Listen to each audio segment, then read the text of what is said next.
Oubliez les comptes épargne, investissez plutôt dans une vache laitière. Aussi saugrenue qu'elle puisse paraître, cette idée séduit de plus en plus en France et permet de rapprocher agriculteurs endettés et investisseurs en quête de sens.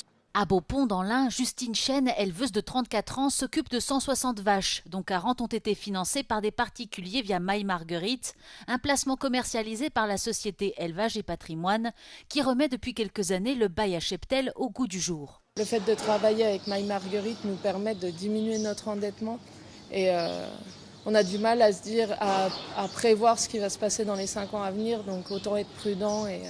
L'opération lui permet d'avoir 2 fois plus de bêtes que l'ancien éleveur, tout en lui faisant économiser plusieurs dizaines de milliers d'euros sur la reprise de l'exploitation qu'elle vient d'acquérir. Un dispositif gagnant-gagnant, selon Karl Darginoff, responsable de la relation investisseur chez Élevage et Patrimoine. Oui, en fait, une vache à l'acquisition pour l'investisseur, c'est 2 316 €. L'avantage pour l'éleveur, c'est qu'il va pouvoir immédiatement profiter de la production laitière sans avoir à faire appel à la dette bancaire. Donc, on trouve une solution pour qu'il puisse avoir des vaches. Et lui, l'avantage pour l'éleveur, c'est qu'il va créer de la charge, et cette charge viendra en déduction de son résultat, ce qui améliorera en fait son résultat d'exploitation par la baisse de l'impôt. Ce dispositif repose sur un engagement de 10 ans renouvelable et concerne près de 40 000 têtes dans l'Hexagone sur un cheptel de 15 millions de bêtes.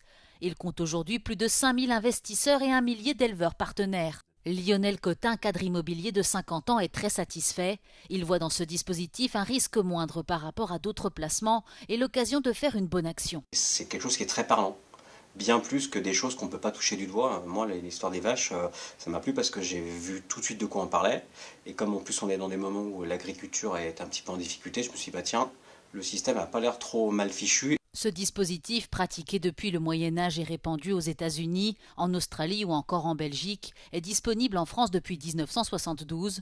En 2023, l'endettement moyen des exploitations agricoles françaises atteignait les 236 500 €, selon le dernier rapport du ministère de l'Agriculture.